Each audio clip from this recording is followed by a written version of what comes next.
রঘু ডাকাতের গল্প। অনেক বছর আগে নদীর তীরে ছোট্ট একটা গ্রাম ছিল। সেই গ্রামে সবাই শান্তিতে থাকত, কিন্তু একটাই ভয় ছিল, রঘু ডাকাত।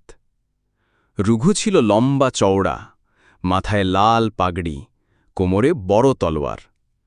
সে রাতে বের হতো আর গ্রামের মানুষদের ধনসম্পদ লুট করে নিয়ে যেত। এক রাতে রঘু আবার গ্রামে ঢুকে পড়ল। সবাই ভয়ে দরজা জানালা বন্ধ করে ফেলল।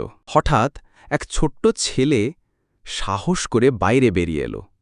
ছেলেটার নাম ছিল বাপ্পি। বাপ্পি বলল, ডাকাত ভাই, তুমি সবকিছু লুট করে নাও, কিন্তু আমাদের হাসি খুশি ছিনিয়ে নিও না। আমরা দরিদ্র হলেও সুখে থাকি। এই কথা শুনে রঘু থমকে দাঁড়াল।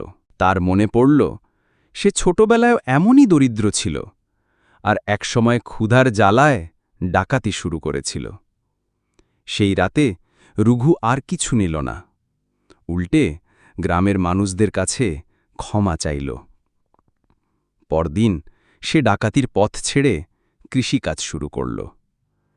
গ্রামের সবাই তাকে গ্রহণ করল, আর রঘু ডাকাত ধীরে ধীরে রঘু চাষী হয়ে উঠল। গল্পটি ভালো লাগলে একটি লাইক দিয়ে আমার চ্যানেলটি সাবস্ক্রাইব করবেন।